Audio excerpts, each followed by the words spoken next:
তো বন্ধুরা এখন এই স্লাইসগুলোকে এইখানে এই পাউডার দুধ দিয়ে আমি একটু এসে জল দিয়ে মিশিয়ে নিয়েছি। তো এগুলো দিয়ে এখন আমি এগুলো ময়াম করব। ময়াম করতে থাকো। বেশি নরম করা যাবে না, টাইট টাইট করে করতে হবে।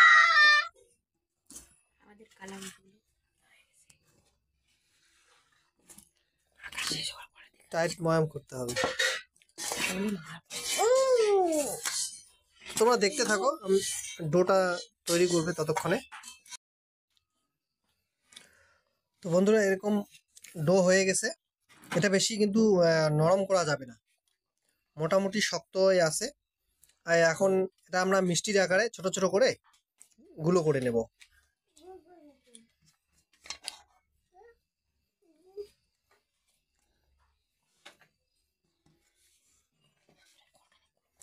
তো এই যে এইভাবে মিষ্টির আকারে ছোট ছোট করে গুলো করে নিচ্ছি।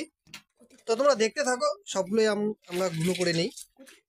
তো বন্ধুরা আমি এখন মিষ্টিগুলোকে ভেজে ভেজে দেখাবো। এখানে তেল দেওয়া আছে, গরম হয়ে গেছে তেলগুলা।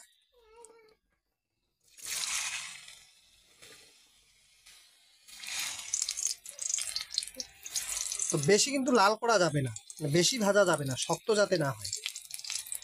তো হালকা বাদামি লাল কালার করতে হবে। এই যে এরকম।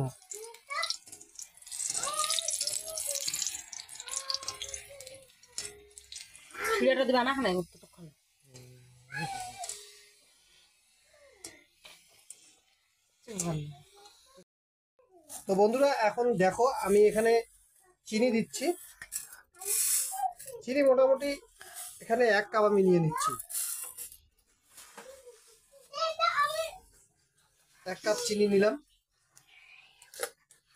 আর জল, চিনিটা যেন শুধু ভিজে যায়, বেশি জল দেওয়া যাবে না।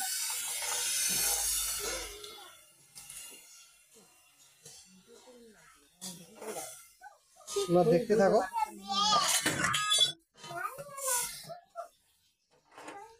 তো ঠিক আছে, তোমরা দেখো চিনিটা গলে যাবে,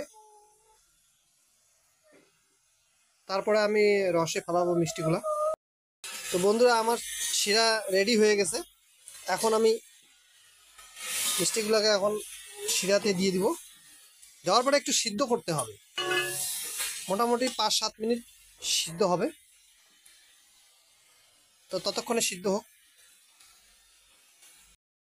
তো মিষ্টিগুলো সিদ্ধ করার পরে আমি নামাই নিলাম। এখন কিছুক্ষণ ঠান্ডা হওয়া অবধি রাখতে হবে, শিরাগুলো মিষ্টির ভিতরে অ্যাবজর্ব করে। তো এরপরে আমি লাস্ট দেখাবো মিষ্টিগুলো কীরকম হয়েছে।